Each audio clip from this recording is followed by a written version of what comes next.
Meu nome é Rafael Lucas de Oliveira Silva e o meu trabalho é letalidade de sanitizantes do hipoclorito de sódio, de cloro e do cianurato de sódio em girinos de rantouro, Lyphobates catesbeianus.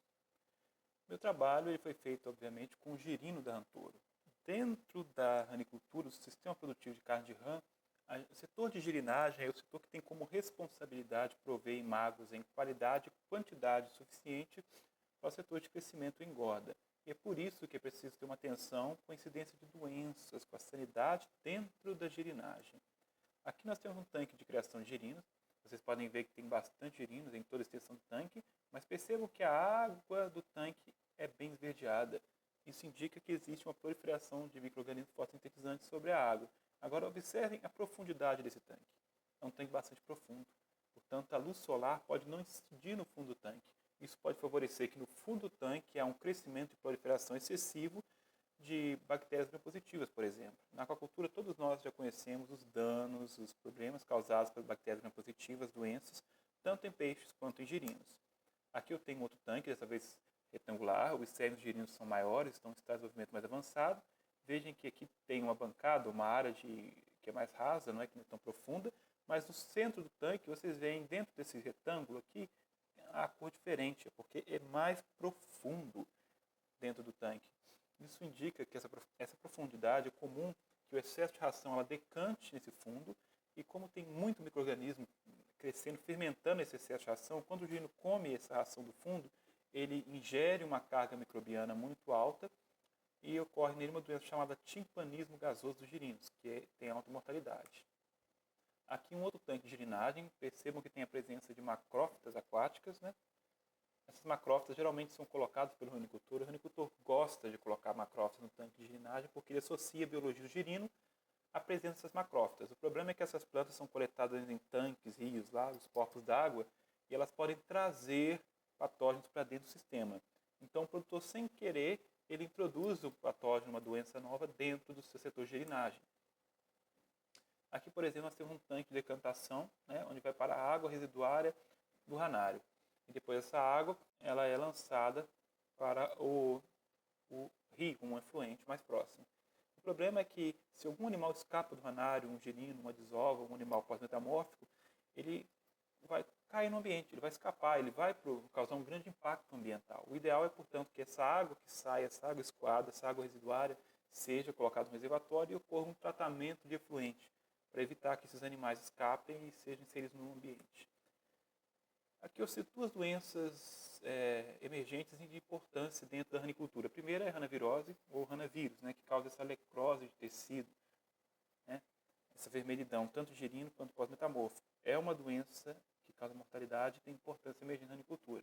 Outra doença é a saprolenhose, que gera parece um algodãozinho, essas eflorescências de fungo. Ela é um fungo, o girino. Também é uma doença importante na ranicultura. Agora, todas essas doenças podem ser facilmente combatidas com o uso de algum sanitizante na água, tanto na água antes de entrar no ranário, para evitar a entrada de micro-organismos, como na água que sai do ranário, para eliminar animais que fugiram e micro-organismos que foram cultivados dentro do ranário e podem ser lançados no meio ambiente. Um sanitizante conhecido por todos, barato, fácil de usar, encontrado em todo lugar, é o hipoclorito de sódio e o de isoclorocianurato de sódio. O hipoclorito é encontrado geralmente na forma líquida e o de cloro na forma sólida, de um pó. Agora é óbvio que para usar esses produtos, primeiro tem que fazer um teste de tolerância do animal a esses produtos. Então, qual foi o objetivo do meu trabalho? Uma vez que a gente sabe que há uma escassez de estudos sanitizantes na ranicultura, nós tivemos por objetivo desse trabalho determinar a concentração letal aguda, tanto do hipoclorito quanto do de cloro, em girinos de rantouro. O trabalho foi executado no ranário experimental da Universidade Federal de Viçosa. Como material biológico, utilizamos 480 girinos, todos na fase 26 de Gosner. Por que 26 de Gosner? Porque se você olhar na tabela de Gosner, 26 está aqui. O animal na fase 26 ele é mais sensível que todas as fases subsequentes. A fase do trabalho de Gosner tem 46 fases. E o 26 ele é mais sensível que todas as fases que vão após o 26. E as fases anteriores à fase 26, a 23, 24, 25, os animais não são muito ativos quando a fase 26. Eles são mais quietos, ficam mais paradinhos, geralmente presos na borda do tanque. Então você não observa tanto o comportamento do animal. Na fase 26 você vê se o animal está locomovendo mais ou menos, se está em estágio letárgico, se o produto afetou o comportamento do animal.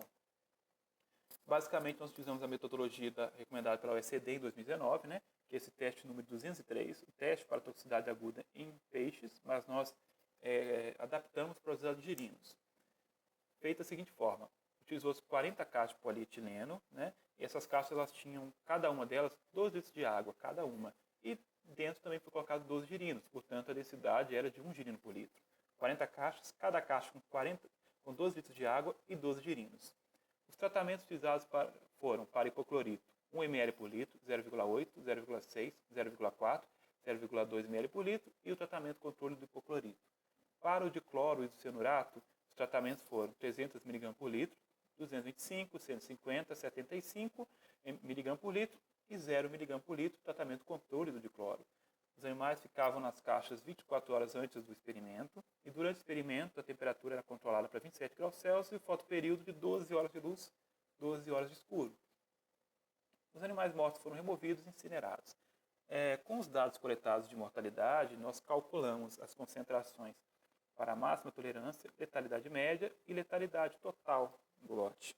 Tudo isso com essa expressão de probabilidade da letalidade do animal, em função, é claro, da concentração do produto utilizado e também da regressão logística. Aqui vocês podem ver a montagem experimental, né? As caixas enfileiradas, todas recebendo os tratamentos, já tem os animais dentro e as concentrações bem definidas. Aqui mais próximo vocês podem ver, observem que tem girinos sobre a superfície nadando, girinos do fundo forrageando, girinos com nado bem ativo, tem animais sobre toda a extensão da caixa. Portanto, o girino na fase 6 é um girino bem ativo, é fácil observar o comportamento e alterações comportamentais. Como resultado, aqui a curva de letalidade em função da concentração de hipoclorito, observem a inclinação da curva. E observem que a mortalidade surge a partir de uma concentração e sobe até alcançar 100% a partir dessa concentração de 0,8 mg por litro de hipoclorito.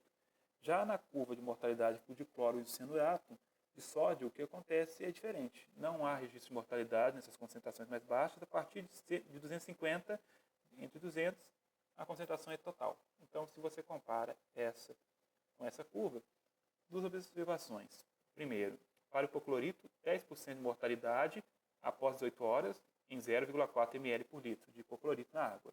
Quando essa concentração sobe para 0,6 ml por litro, 60% de mortalidade em 12 horas. Então, o tempo diminui e a mortalidade aumenta.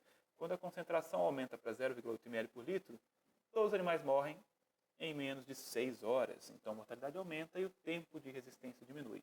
Agora, quando a gente olha tanto para o dicloro isocianurato, é o contrário. Você observa que ninguém morre até 150 mg por litro e quando atinge 300 mg por litro, após 6 horas, todos os animais estão mortos. Logo, comparando essas duas curvas, a gente percebe que a tolerância do girino é menor utilizando o dicloro isocianurato do que para o hipoclorito.